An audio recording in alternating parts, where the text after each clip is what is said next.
well, would you be okay with the government installing cameras in your homes? What if, okay, that sounds horrifying, but what if they said they were going to do it to reduce domestic violence, abuse, and other illegal activity? Oh, you mean because it's going to protect me now? Oh, that's what it's about. It's going to protect me. Like if I beat you up, You beat me up, if I decide to start beating you up, the government will stop it. It will protect you from these guns. Well, I got the cameras on and you're beating me up, and then like the government shows. I'm like, no. I was actually, thanks government. I was actually into that. Yeah. What if your food portions are too small? It's like, hey, you're just not feeding me enough. I thought of that. Hey, you're eating meat. Are you eating meat, David? David eats like a steak every four and a half minutes. Like they'd have a camera in your house, you cooking a steak, saying no way. Well, this is something that the Cato Institute is actually studying. There's a reason, not just to freak you out, although it freaks me out. The reason they're studying this is because they see a correlation between people who are A-OK with central bank digital currency and people who don't mind this kind of government surveillance. Because the link they're making here is that these two things are not that far off. Because a central bank digital currency would be able to track how much money you have, when you make that money, what you do with it, what you're allowed to spend it on, all of those things. We're going to talk about that more in a second. But let's just talk about this privacy thing, because it's interesting to think that there would be a population and a generation of people who would give the government this power, sort of happily, I suppose. Now, this is from the Cato Institute. They do tend to be an institute that's related to libertarianism, small government, and big freedom type research in general. So at least we know who we're dealing with, right? Yeah, center-right, but they also take a huge amount of funding from the Koch Foundation. The Koch Foundation and the Koch brothers, of course, helped found the Cato, just so... Yes. So, okay. So you can see that, where their bias may or may not lie. But here's how the survey overall shakes out. Overall, 3/4 of people oppose government surveillance in their homes. Take a look at the chart. 14% are in favor of this. 10% say they don't know. So they're not really bothered by even the very question of governments installing cameras in your home. And they literally did just ask it that, not in a way that's like, couched in any sort of way. I mean, think about how that would have panned out for COVID if you had gone to visit your grandmother, or, two people went to the store instead of one, or what have you. Yeah, they say it in the headline there, surveillance camera. Would you be okay opposed to installing government surveillance cameras in all homes? Right. Now, I want to interview 5 people from that 14%, just 5. I just have some questions. Me too. Yeah. Like, what is wrong with you? When you parse this out by age group, look at how the data plays out. Young people are overwhelmingly more okay with cameras in their home than older people. After people hit about 45 years old, the reporting plummets to 6% or fewer of people who would say okay to cameras in their home. I assume that those older people are just people who are afraid of falling and then no one around to help them. But look at how almost 30% of young adults between 18 and 29 say that they are okay in favor of government surveillance cameras in their homes. 20%, that's 1 in 5 of people between 30 and 44. When you break it down by party and race, this is also interesting. So if you look at, these are just people who are in favor of it. More Democrats than Republican by a margin of just 3%, or by a margin of 6%, rather. Far more Black people are okay with this. What? Which is interesting because 33%? If you think about this idea that you are not safe from the government because the government is harder on Black people than any other race, why would you invite them into your home then? One place you might feel more safe.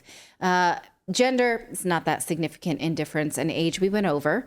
And then if you look at the political bent, the ideology at the bottom of who would be okay with this, more liberals and moderates than people who are very conservative.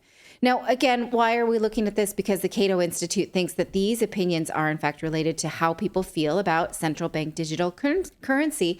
And when they overlap this data, take a look, they show that people who are in favor of in-home surveillance cameras also support CBDC, as opposed to people who oppose it and also oppose CBDC. So they found that more than half of those who support the United States adopting a CBDC are also supportive of government surveillance, suggesting there may be a common consideration that is prompted by both issues. They say likely it has to do with the willingness to give up privacy in hopes of greater security, or my take on it is that maybe it's a fundamental misunderstanding of how much power that CBDC will actually give the government, because the Cato Institute points out that a CBDC would establish a direct line between consumers and the federal government, like straight through the banks. They have everything, right? There's no gatekeeper anymore. They don't have to subpoena banks. They don't have to ask for statements. They have it. They have it all themselves. Once consumers, I think, really understand that, and the idea of even like ephemeral money, you use this money for this and nothing else. These are your privileges for money. I think CBDCs will be a harder thing to sell because they quote a Pew Research study that shows that people really do not trust the government to do the right thing. I know this is shocking. This is how many people are reporting that they think the government will do what is right, just in the sort of existential definition of what is right. Back in the 60s, the government had a high level of trust. In the 60s and 70s, what do you think this thing is that made it plummet into the 80s? Vietnam? Yeah. Korea? How about the JFK assassination? Yeah. RFK assassination? How about Martin Luther King assassination? I'm just looking at this chart up in the sky here. Yeah. And this renaissance in the 80s is maybe, Star Wars and the Cold War, the Reagan administration, plummets in the 90s around the Bush administration, Iraq War, that kind of thing. September recession. Yeah, big recession there, right. Of course. Yeah. September 11th, maybe, it comes back around to this sort of feel-good trust of the government, and then precipitously in decline ever since. And then declining yet again since the COVID-19 pandemic. So this tracks, I would say, but even right now, 20% of people, according to this chart, trusting the government to do the right thing. That feels very high to me, but that I'm not a representative sample because I study news all day, and I feel like that's naive. Maybe that's why the Cato Institute found that just most people do not feel good about a CBDC. Overwhelmingly, people feel 67% negative, 21% neutral or unclear, only 12% positive that a CBDC will be something good.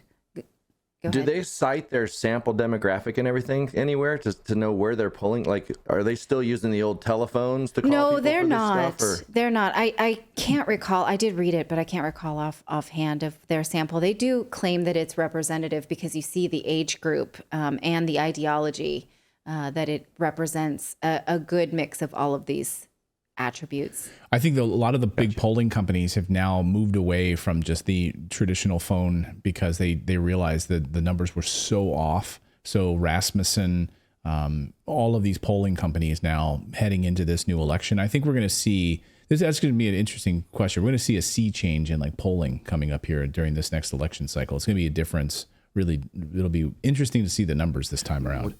See how accurate they are. Yeah, because you can't randomize it. You can't randomize it without something like the telephone where you can just reach out to everybody at random. Right. Like, if you can't randomize it, your sample is already contaminated statistically. Because if you're just going to the mall to interview random people, you're only getting the opinion like a statistical analysis of people that go to malls. Yes. And that's just it. That's a great point. Yeah, and if you put it up on your internet and you have people come by your website, who's going to the, wherever they're surfing, then they're seeking out this website, and they're also on the internet. A truly randomly representative sample is almost impossible to get. So you always have to account for that in statistical analysis. But my sentiment is that these are pretty accurate numbers. That's sort of how I feel as I move around the internet. But let me know if that doesn't feel like your world. If you feel like, no, people want this and people trust the government. I would love to know.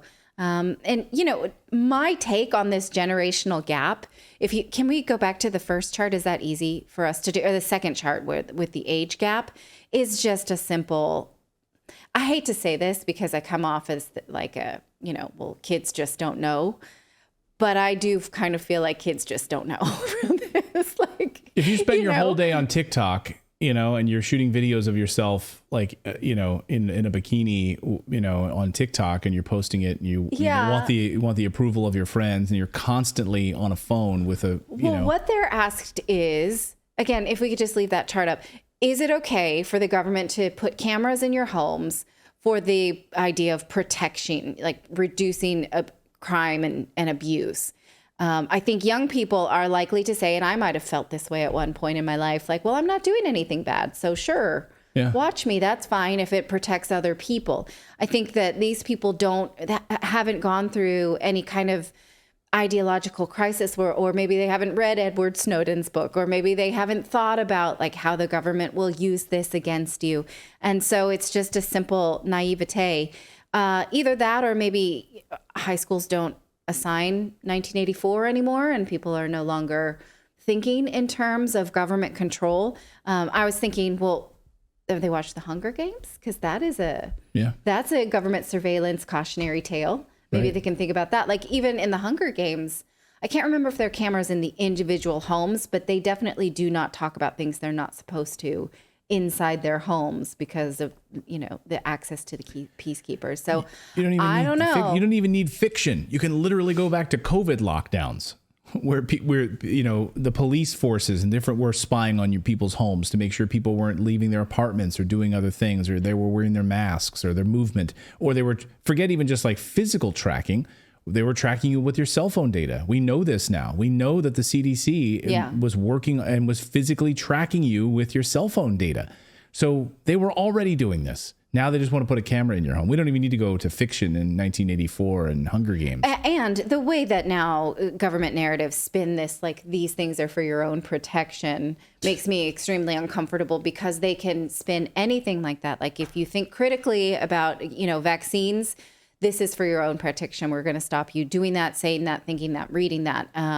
If you are overextending your carbon footprint, this is also for your own protection. If you are anything, we can think of a million cautionary tales, because globalists are telling us what they want to control in terms of our money, our movement, our thought process, our research, all of that stuff. Let me know how you feel about this, why you think there is this big generational divide, why you think young people are more okay with this. And maybe young people, tell me what I'm missing here. I'd like to know. Thank you so much for watching this segment here at Redacted. We are live every day at 4 p.m. Eastern Time, trying to share the stories that the mainstream media will not cover. You should also come over and join our community of Redacted Rebels over at redacted.inc. That's our private locals community where we can share exclusive content that we simply cannot share here on YouTube. Come over and join the rebellion together right now by going to redacted.inc. We'll see you next time.